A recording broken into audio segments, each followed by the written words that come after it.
চিপাঝাৰ সৰাবাৰীত পঞ্চায়ত নিৰ্বাচনৰ যি দ্বিতীয় পৰ্যায়ৰ বিশাল নিৰ্বাচনী প্ৰচাৰ সভা এই সভাত উপস্থিত থাকোঁ। এই অঞ্চলৰ ৰাইজৰ ব্যাপক উৎসাহ আৰু উদ্দীপনা দেখিছোঁ আৰু অসমৰ নামনি অসম বা মধ্য অসম দ্বিতীয় পৰ্যায়ৰ যি 13খন জিলাত নিৰ্বাচন হ'ব সকলোতে এটা ব্যাপক উৎসাহ দেখিছোঁ আৰু NDA BJP অগপ মিত্ৰজোঁটে অভূতপূৰ্ব এক ফলাফল লাভ কৰিবৰ কাৰণে সক্ষম হ'ব ৰাইজৰ আশীৰ্বাদত।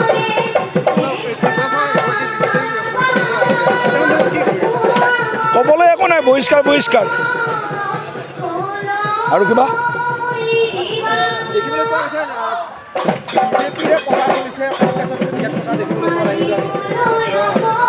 আচলতে এইবিলাক অঞ্চলত কংগ্ৰেছ নাইতো এতিয়া, এনেই 2-4জন আছে আৰু বড়ি মাটিৰ কলা কোবাই ডুবাই যি পালা।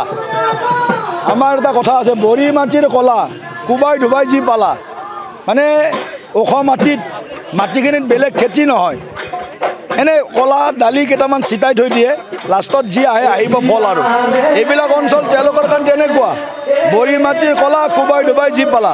এই চিপাঝাৰ আমাৰ এইবিলাক অঞ্চলত কংগ্ৰেছ নাই।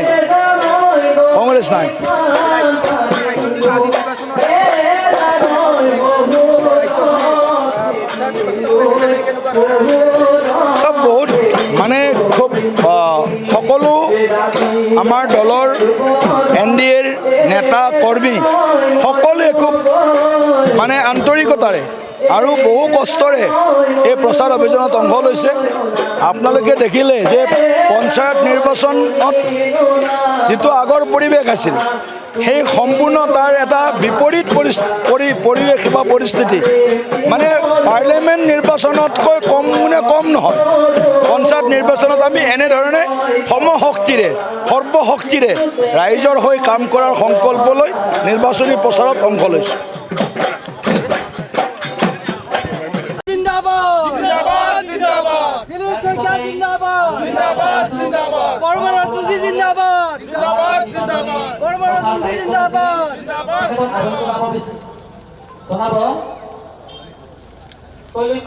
কুলদীপ বৰুৱা বিশিষ্ট সমাজ কৰ্মী আৰু পঞ্চায়ত নিৰ্বাচনৰ প্ৰচাৰৰ দায়িত্বত আছিলে, তেখেতক আদৰণি জনাবৰ কাৰণে অনুৰোধ জনাইছোঁ।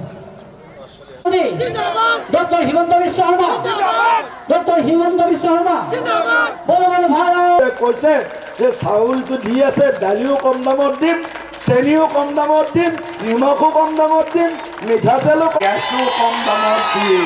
গতিকে এই গেছ চেনি এই চাপৰি এই হাত চাপৰি মাৰিলে আৰু একো ক্ষতি নহয়, নিজৰ লাভ হয়। গতিকে হাত চাপৰি সকলোৱে মাৰি থাকিব। হাত চাপৰি মাৰিলে আমাৰ মনবিলাকো ভাই চাওক, এতিয়া চকুৰ মুখত হাঁহি আহিছে নে কওকচোন, সকলোৱে হাঁহিছে নে কওক? ইমান দেৰি কাৰো মুখত হাঁহিয়ে দেখা নাছিল, এনে বহি আছিলে মানুহে। যিকোনো খবৰৰ বাবে যোগাযোগ কৰক 7099017330 লগতে 7099017110 নম্বৰত।